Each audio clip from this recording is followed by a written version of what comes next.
मित्रों नमस्कार, मैं हूं राकेश कुमार। आप देख रहे हैं मत अभिमत। अभी सुप्रीम कोर्ट का एक फैसला आया है जिसने भूकंप सा ला दिया है। बिहार के सियासत से लेकर और आम आदमी इस बात की चर्चा शुरू कर दिया है। ये मामला ये है कि आपको याद होगा 1998 में बिहार सरकार के एक मंत्री, विज्ञान एवं प्रौद्योगिकी मंत्री थे ब्रजबिहारी प्रसाद, जिनकी हत्या हो गई थी। वो उस समय आईजीएमएस में इलाज के लिए भर्ती थे। उसी समय मोटरसाइकिल सवार लोग आए और उन्होंने अंधाधुंध फायरिंग की जिसमें उनकी मौत हो गई। इसमें 8 लोगों को आरोपी बनाया गया था, लेकिन निचली अदालत से और उसके बाद हाई कोर्ट से भी उन सारे लोगों को मुक्त कर दिया गया था, बरी कर दिया गया था। बताते हैं कि साक्ष्य के अभाव में उनको बरी किया गया था। लेकिन इस मामले को लेकर जो ब्रजबिहारी प्रसाद, स्वर्गीय ब्रजबिहारी प्रसाद की पत्नी रमा देवी, जो पूर्व सांसद भी रही हैं, भाजपा की सांसद रही हैं कई बार, उसके पूर्व वो राजद से भी सांसद रही है, उन्होंने एक याचिका दायर किया था सुप्रीम कोर्ट में और सुप्रीम कोर्ट ने आज उसका फैसला सुना दिया।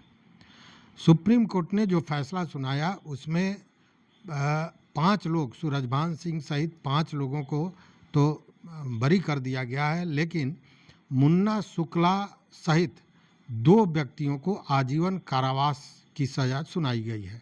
जी हाँ, ये भारत की सबसे बड़ी अदालत, उच्चतम न्यायालय का फैसला है और ये फैसला किया है जस्टिस संजीव खन्ना, जस्टिस संजय कुमार और जस्टिस आर महादेवन ने।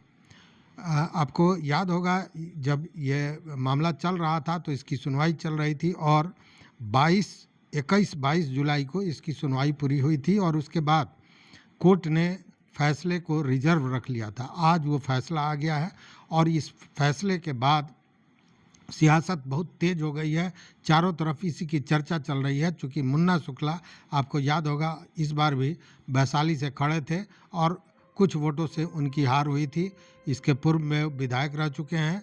इस बार एमपी के चुनाव में वो खड़े थे वैशाली से, लेकिन जीत नहीं पाए, जबकि जीतने की संभावनाएं जताई जा रही थी। अब जो सियासत में अपनी पकड़ रखते थे, अपनी मजबूत स्थिति बनाए हुए थे मुन्ना शुक्ला, वो अब सुप्रीम कोर्ट के आदेश के अनुसार आजीवन सजा काटने के हकदार होंगे।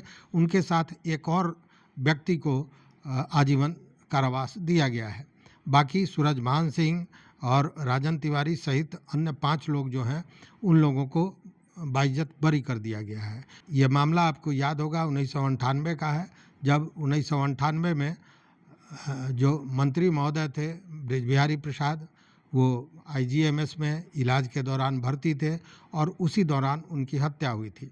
उसके बाद ये मामला निचली अदालत में गया था। निचली अदालत के बाद पुनः यह मामला गया हाई कोर्ट पटना में और पटना हाई कोर्ट में साक्ष्य के अभाव में सारे लोगों को बरी कर दिया गया था और उसके बाद ही रमा देवी ने याचिका दायर किया था और इस याचिका पर लंबे समय से सुनवाई चल रही थी। 21-22 जुलाई को इसकी सुनवाई समाप्त हुई थी और उसके बाद फैसला रिजर्व रख लिया गया था। आज वो फैसला आया है और इसके बाद सियासत में एक भूचाल आ गई है। जिसको नेता चुना जा रहा था, अब वो मुन्ना शुक्ला आजीवन कारावास काटेंगे।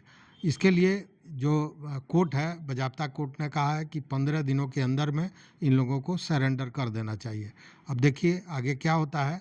चूँकि ये सुप्रीम कोर्ट का फैसला है, अब इसके ऊपर कोई अदालत है नहीं और ये सज़ा काटना अब मुझे लगता है कि लाजमी हो जाएगा और काटना ही पड़ेगा। तो एक तरह से यूँ कहें कि ये जो मुन्ना शुक्ला का राजनीतिक जीवन था, ये आज यहीं समाप्त हो गया और उनको ब्रजबिहारी प्रसाद की हत्या का दोषी मान लिया गया और उस स्थिति में अब उनको आजीवन कारावास की सज़ा हो गई है। अब इसके अलावा कोई चारा नहीं है। तो सियासी गलियारों में इसकी बड़ी तेज़ चर्चा हो रही है। ये आज की सबसे बड़ी खबर है, कम से कम बिहार की राजनीति के लिए और जो उत्तर बिहार का सामाजिक ताना बाना है, ये इन सारे मामलों से बहुत जुड़ा हुआ बताया जाता है। तो इस वीडियो में बस इतना ही। देखते रहिए मत अभिमत। मित्रों, चैनल पर नए हो तो सब्सक्राइब कीजिए, लाइक कीजिए, दोस्तों के साथ शेयर कीजिए और अपना विचार जरूर दीजिए। बहुत बहुत धन्यवाद। बहुत बहुत धन्यवाद।